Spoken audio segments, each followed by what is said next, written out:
Every manipulation tactic ever used on you hinges on one crucial element: your automatic reaction.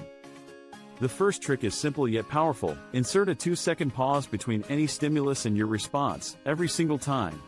When someone applies pressure, take that 2-second pause before reacting. When guilt is introduced, pause for 2 seconds before fully absorbing it. If urgency is thrust upon you, pause 2 seconds before determining whether that urgency is genuine. This pause isn't hesitation, it's the critical moment when your deliberate mind can catch up to your automatic one. In this space, manipulation loses its grip. The psychology behind this pause reveals more about how manipulation operates. Each tactic exploits a specific automatic response. Guilt taps into your empathy, urgency preys on your fear of loss, social pressure exploits your need for belonging, and love bombing feeds on your desire for connection. It's important to recognize that these tactics don't create vulnerabilities, they simply pinpoint existing ones and apply force. According to Dr. George Simon, the most effective manipulators are not necessarily the cleverest individuals, but rather the most observant. They keenly identify which automatic responses their targets exhibit and trigger them intentionally. To defend against manipulation, don't aim to eliminate your empathy or fear of loss. These emotions are part of being human. Instead, introduce a deliberate evaluation between the trigger and your response, allowing the manipulator's attempt to meet a conscious assessment.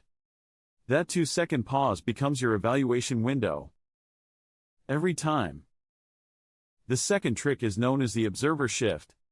When you find yourself ensnared in a manipulation attempt, your view is mired in emotional turmoil. The guilt, pressure, and urgency obscure the manipulative mechanism.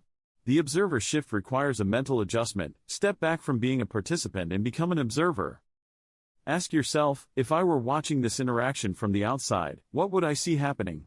This question elevates you above the situation, revealing the pressure being exerted, the leverage points, and the responses that are intentionally being elicited.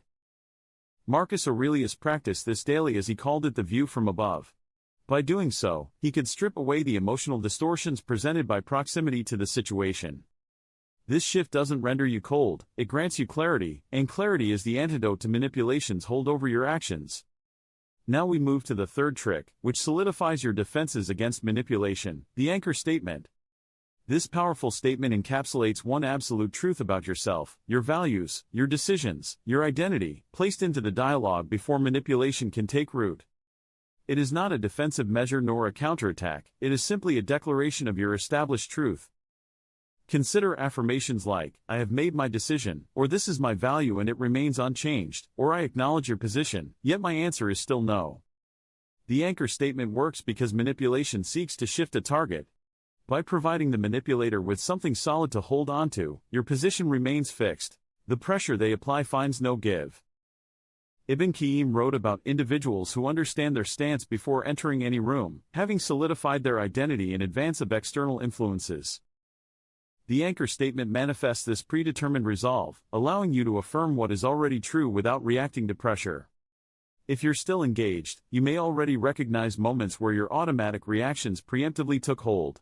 Perhaps you found yourself saying yes when you truly wanted to say no, or apologizing unnecessarily, or staying put when you should have left. In those instances, your responses were not weaknesses, they were simply faster than your deliberate thought processes. Fortunately, now you possess 3 powerful tools to counteract these automatic responses.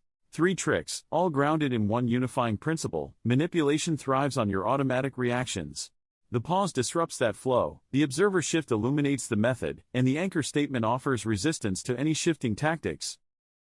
You are not seeking to outmaneuver anyone, you are transforming yourself into a target that manipulation cannot grasp. When the next attempt to manipulate occurs, they will find that their levers no longer connect to anything. Remember to subscribe, as next week we will equip you with another essential tool.